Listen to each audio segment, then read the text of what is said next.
بسم الله الرحمن الرحیم. په دغه سلسله ویډیوګانو کې به زه په کمپیوټر نیټورکینګ باندې به وغږېږم او څو مهم شیانو باندې به زه وغږېږم. اول دا چې خپله کمپیوټر نیټورکینګ څه دی، دوم دا چې څنګه کمپیوټر نیټورک جوړیږي، د جوړښت په هکله یې چې څنګه دا یو کمپیوټر نیټورک موږ جوړولی سو. دریم دا چې څومره فاصله کې مطلب کوم نیټورک نه موږ کار اخیستلی سو. او څلورم دا چې اکثره کوم مهم اصطلاحات چې دي، مهم اصطلاحات باندې به وغږېږم او داسې نور نیټورکینګ پورې تړلې خبرې به چې انشاءالله د ویډیوګانو کې به یې وکړم. اول که مانه بیا هم که وغواړم چې مطلب کوم څوک رانه وپوښتي چې کمپیوټر نیټورک څه دی، زه په یو ټکي جواب ورکړم. که یو یا دوه کمپیوټره یا درې څلور پنځه یا شپږ، خو کم له کمه دوه کمپیوټره یا یو کمپیوټر او یو تلویزیون یا یو کمپیوټر او یو پرنټر چې مطلب دوی ټول سره دوی دواړه سره یو ځای سي یا ټول سره یو ځای سي او دوی یو نیټورک سره جوړ کړي، دغه ته څه وایي؟ دغه ته کمپیوټر نیټورک وایي. یعنې دوی یو نیټورک د کمپیوټر سره جوړ کړی ده. صحیح ده؟ دغسې دغه ټول دوی ټول سره یو ځای سي او دوی یو نیټورک جوړوي. دغه یو نیټورک دی. حتی دا هم ویلی شو چې کم له کمه دوه دانې هم چې دي، حتی مثلا که دا یو ډیسکټاپ او یو تلویزیون هم وي، که دوی دواړه سره یو ځای سي یو نیټورک جوړ کړي، دا هم یو نیټورک دی. صحیح ده؟ بل راځو په کمپیوټر کې څو ډېر مهم شیان دي. اول دا چې زه به اول دغه په نشان کړم، دغه ایکس کړم، دا هم ایکس هم، دا هم ایکس کړم. مثلا درې کمپیوټر دی، دوی یو نیټورک دوی سره جوړ کړی ده. دا له دغه سره په شریک دی، شیر دی، دا له دغه سره دی، دا له دغه سره دی. مثلا دا پرنټر دی، ډیسکټاپ دی او دا هم لاپټاپ دی.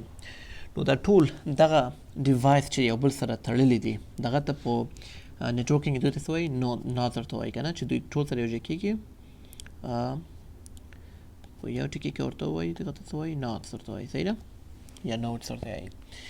بل ډېره مهم خبره چې باید پرې باندې پام پرې باندې وکړو یا پرې پوه شو، هغه دا ده چې دغه لاین دی. فرض کړه مثلا دغه ټول چې دی په کاپر لاین باندې یا په میسي لاین باندې دوی سره یو ځای سوي دي، یا په فایبر اپټیک باندې، په هر څه باندې چې دغه یا کمپیوټر له پرنټر سره یو ځای کېږي، شریک مطلب نیټورک جوړوي، یا پرنټر له لاپټاپ سره، یا له ګیم کوم داسې کوم شی ولري، یا موږ لاپټاپ له تلویزیون سره، که دا د فایبر اپټیک له طریقه یې، که لاین یې او که وای فای یې، نو دغه ټول ته څه وایي؟ موږ هغه ته کمیونیکیشن میډیا وایي. کمیونیکیشن میډیا هغه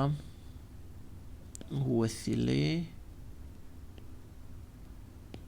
چې د نودز ارتباط جوړوي. دا تعریف زه ورکوم چې تر څو تاسو پرې باندې پوه شئ. یعنې هر هغه میډیا یا هر هغه کمیونیکیشن چې یا کمپیوټر له ډیسکټاپ یا یو نیټورک جوړوي، دغه جوړونکي څانګې ته یې څه وایي؟ کمیونیکیشن میډیا وایي. بیا هم درته لکه وای فای کوي او فایبر اپټیک کې کار شي، هغه ته ټول ته څه وایي؟ کمیونیکیشن میډیا ورته وایي. اوکې، د کمیونیکیشن میډیا څو مثالونه دي، هغه په ګوته کړو چې چیرې. اول ډېر مهم چې ډېر عام استعمالیږي، هغه کیبل دی. کیبلونه لاینونه دي چې موږ یو لاین باندې مطلب کمپیوټر له پرنټر سره یو ځای کوو یا کمپیوټر له لاپټاپ سره یو ځای کوو که نه. مهم دي، لاینونه دي، میسي لاینونه دي، مس نه جوړ شوي دي. بل وایرلیس میډیا ده. وایرلیس میډیا کې موږ شی لرو لکه وای فای ده، وای ماکس سره ټول راځي. مثال وای فای لرو، یو راوټر نه موږ وای فای راخلو، نو هغه هم چې دی په کمیونیکیشن میډیا کې راځي. دریم فایبر اپټیک دی چې دا هم ډېر عام دی، ډېر زیات استعمالېږي. بل سټلایټ ټکنالوژي ده. سټلایټ ټکنالوژي مطلب ډېر وارې لرې لرې ځایو کې چې موږ ارتباط اخلو، سټلایټ ټکنالوژي له طریقه موږ اخلو، لکه ټلیفونان هم دي. بل موبایل ټکنالوژي ده، مایکروویو ده، ریډیو ویو ده. دا ټول نه په طریقه باندې موږ کولی سو چې کمیونیکیشن میډیا مطلب کمیونیکیشن موږ یا جوړ کړو او یا نیټورک ترې جوړ کړو. او دغسې نور هم ډېر زیات مثالونه دي. دا ډېر عام دی چې ما په هغه باندې هغه مثالونه درته راوستل.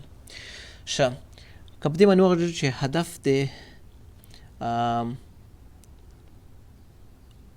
هدف د نیټورکینګ څه دی. نیټورکینګ نه موږ دوه خاص هدف لرو. اول هدف هم دا دی چې ډیټا سره شیر کوو. ډیټا شریکول یعنی ډیټا کوم معلومات کوم شی چې موږ لرو هغه ته څه وایي ډیټا وایو. ډیټا شریکول دي موږ ډیټا له یو بل سره شریکوو. کمپیوټر کې ډیټا کې څه شیان راځي په دې باندې باید پوه شو چې اول اسناد دي، انځورونه دي، ویډیوګانې دي او دغسې نور شیان دي. نو یو هدف یې دا دی چې موږ ډیټا سره شیر کوو، یو بل ته یې لیږو، مطلب یو کمپیوټر نه بل کمپیوټر ته، یو مملکت نه بل مملکت ته، دغسې په دغه حساب باندې. او بل هم چې سورس شیرینګ دی. په یو دفتر کې مثلا کار کوو موږ، د ټول دفتر کې یو پرنټر دی، یو پرنټر دی، نو موږ غواړو د یو پرنټر نه ټول کار واخلو. نو موږ څه ضرورت لرو؟ نیټورک ته ضرورت، نیټورک باید جوړ کړو، یو کمپیوټر نیټورک باید جوړ کړو چې ټول خلک وشي کولی د یو پرنټر نه دوی ګټه پورته کړي. نو په دې معنا باندې چې په هر دفتر کې، حتی په کور کې، په هر ځای کې موږ نیټورک ته ضرورت لرو او په دې باندې باید پوه شو چې څنګه یو نیټورک جوړ کړو.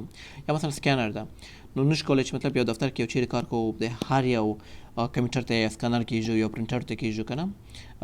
نو دغه لپاره موږ څه کوو؟ یو نیټورک جوړوو چې د سکینر یا د پرنټر یا دغه هر شی چې له دې ټولو کمپیوټرو سره موږ شیر وکړو.